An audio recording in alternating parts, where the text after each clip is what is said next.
there's a rationale behind why numerous individuals raise their religion in a manner almost mirroring that exact same religion.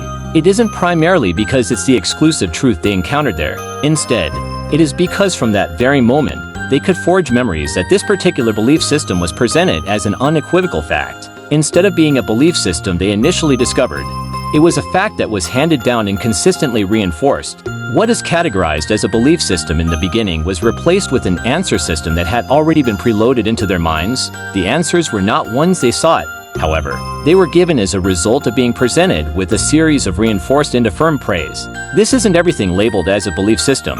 Labeling begins with framing it. A religion does not start its journey like that.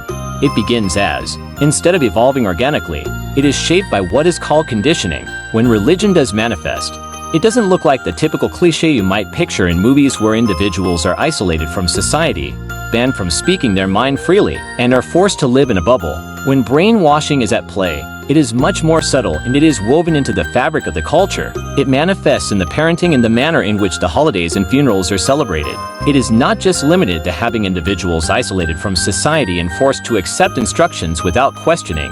It can extend to the children, too, where they are taught lessons meant to instill fear in or around certain religious beliefs. One fundamental technique utilized by the practitioners of mind control is the employment of fear in addition to one's personal potential for eternal damnation. Their objective is not limited to keeping in individuals but in the fiery afterlife. They also target fear of expressing their genuine thoughts, fear of being wrong, fear of offending someone divine, fear of being labeled as ungrateful towards the religious beliefs, and fear of being cut out of the group, fear of misfeasance, fear of doubt, and fear of questioning the divine itself, which is only amplified and embedded with fear. In conclusion, there is no straightforward explanation for why people go through a process of becoming religious. It is a natural occurrence that results from an individual's personal experiences and exposure to the culture and values they are exposed to during their growth up.